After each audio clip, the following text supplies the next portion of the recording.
Sir एक बैठक बोलवलेली आहे 5 ऑगस्टला. कुठे बैठक होणार आहे, कोण सहभागी होणार आहे आणि या बैठकीला सर मला सवयने येते, मला थोडं डिस्टर्बन्स होतं. 5 तारखेला जी बैठक बोलवली, या बैठकीला कोण कोण असणार आहे, काय अजेंडा असणार आहे आणि कुठे होणार आहे? बैठक इथंच माझ्या घरी होणार आहे 5 तारखेची आणि त्यात आमचे स्पोक्सपर्सन्स येतील आणि अजून काही कोर टीम मेंबर्स येतील ज्यांनी आम्हाला प्रोटेस्ट मॅनेज करण्यात खूप मदत केली होती. आणि त्यामध्ये आम्ही डिस्कस करू की पुढे जे सीजेपीची मुव्हमेंट आहे ती पुढे कशी घेऊन जायची आणि आमचं जे संघटन आहे ते कसं बनवायचं. बरं, एक तक्रार करण्यात आलेली आहे तुमच्या वडिलांच्या संपत्तीबद्दल, त्यावर तुमचं काय? परवर्ती तक्रार माझ्या एज्युकेशन क्वालिफिकेशनवर आहे की मी कसं बॉस्टनचा खर्च घेऊ शकलो, थोडं बॉस्टनचं शिक्षण घेऊ शकलो. त्यावर माझं असं म्हणणं आहे की मी माझं स्कॉलरशिप लेटर आणि एज्युकेशन लोनचं लेटर दाखवायला तयार आहे. पंतप्रधानांनी सुद्धा त्यांची डिग्री आहे ती दाखवावी, सार्वजनिक करावी. त्यांनी त्यांची डिग्री सार्वजनिक केली तर मी लगेच माझं स्कॉलरशिप लेटर आणि एज्युकेशन लेटर माझ्या डिग्री सोबत सार्वजनिक करायला तयार आहे.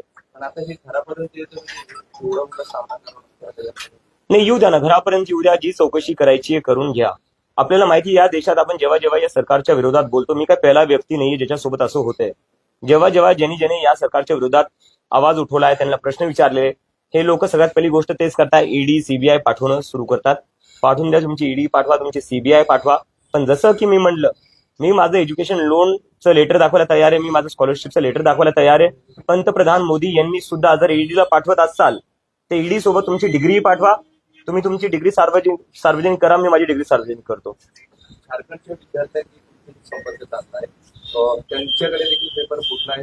तुमची काय भूमिका असणार? आता पुढचं मिशन झारखंडच्या विद्यार्थ्यांसोबत जे आंदोलन करतायत त्यांच्याशी माझं काल रात्री बोलणं झालेलं आहे आणि मी त्यांना सांगितलं आहे की कॉक्रोच जनता पार्टी पूर्णपणे त्यांच्या सोबत आहे आणि त्यांनी जोपर्यंत त्यांच्या मागण्या पूर्ण होत नाही तोपर्यंत अजिबात मागे सरकू नाही आणि जी काही मदत लागेल ती कॉक्रोच जनता पार्टी त्यांना द्यायला तयार आहे आणि त्यांच्या जे काही डिमांड्स आहेत त्यांचं आम्ही पूर्णपणे समर्थन करतो. परवा तुमची कोर कमिटीची बैठक पार पडली संभाजीनगरमध्ये, काय नेमका त्याबाबतचा अजेंडा असेल, काय भूमिका अजेंडा ठरवण्यासाठीच आम्ही ही कोर कमिटीची मीटिंग बोलवली आहे आणि तिथं आम्ही आमचं ऑर्गनायझेशन एक्सपान्शनवर डिस्कस करणार आहे आणि कॉक्रोच जनता पार्टी पुढे कोणते काय मुद्दे उचलू शकते, कशा प्रकारे पुढे जाऊ शकते देशभरात, त्यासाठी आम्ही ती मीटिंग बोलवली. पक्षाचं रूपांतरण होण्यासंदर्भात या बैठकीमध्ये चर्चा होऊ शकते. आगामी काही काळात मला वाटतंय की मीडियाला सगळ्यात जास्त एक्साइटमेंट लागलेली आहे की आम्ही पॉलिटिकल पार्टी बनवावं. यावरूनच मला कळतं की जेवढ्या पॉलिटिकल पार्टीवर आहेत तिथं कुठं ना कुठं तुम्ही सगळे डिसअपॉइंटेड आहेत त्यांच्यासोबत. पण आमचं अजून असं काही इंटेन्शन नाहीये. आम्हाला एक पब्लिक मुव्हमेंटच ठेवायची आहे, कारण की देशात जी सध्या पॉलिटिक्सची सिच्युएशन आहे, काय करणार पॉलिटिकल पार्टी बनून तुम्ही जेव्हा वोट डिलीट करण्यात येतात. लोकांचा पूर्ण भरोसा उठत चाललाय पॉलिटिक्सवरनं, कारण की लोक सकाळी मत कोणाला टाकतात आणि संध्याकाळी सरकार दुसरंच कोणाची बनते. लोक सकाळी आमदार खासदार कोणाला निवडतात, संध्याकाळी तो आमदार खासदार दुसऱ्याच पक्षात असतो. तर अशा परिस्थितीत जिथे ईडी सीबीआय पाठवून पक्ष तोडण्यात येतात, इलेक्शन रीक करण्यात येतात, तशा याच्यात पॉलिटिकल पार्टी बनून करायचं काय? गुजरात से जो है एक आरटीआई दाखिल हुई है आपके एजुकेशन के बारे में, फंड के बारे में क्या कहेंगे?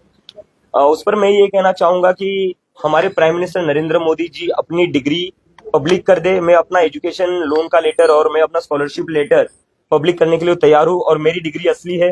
नरेंद्र मोदी जी की भी डिग्री असली होगी ऐसी मैं उम्मीद करता हूँ. तो वो अपनी डिग्री दिखा दे और मैं अपने सारे डॉक्यूमेंट्स दिखाने को तैयार हूँ. झारखंड में भी जो स्टूडेंट अभी प्रोटेस्ट कर रहे हैं उन्होंने आपसे बातचीत की है, आप क्या कहेंगे? उनसे कल रात को मेरी बातचीत हुई और उनको मैंने पूरा अश्योरेंस दिया है कि कॉक्रोच जनता पार्टी पूरी तरह उनके आंदोलन के साथ है और उन्हें जिस किसी भी चीज की जरूरत पड़ेगी उनके आंदोलन को मजबूत करने के लिए वो कॉक्रोच जनता पार्टी करेगी और उनके जो भी डिमांड्स है हम उन डिमांड्स का पूरा समर्थन करते हैं. 5 तारीख को आपने मीटिंग बुलाई है, इस मीटिंग में कौन कौन होगा और ये मीटिंग कहाँ होगी और मीटिंग का एजेंडा क्या है? इस मीटिंग में हमारे स्पोक्स पर्सन होंगे और कुछ लोग होंगे जिन्होंने हमारी कोर टीम के मेंबर्स होंगे जिन्होंने हमें ये प्रोटेस्ट सक्सेसफुल करवाने में मदद की है. और इस मीटिंग में हम डिस्कस करेंगे कि कॉक्रोच जनता पार्टी को आगे कैसे बढ़ाया जाए, संगठन का एक्सपांशन कैसे किया जाए और आगे का रोड मैप क्या होना चाहिए, उसको लेकर ये मीटिंग रहेगी.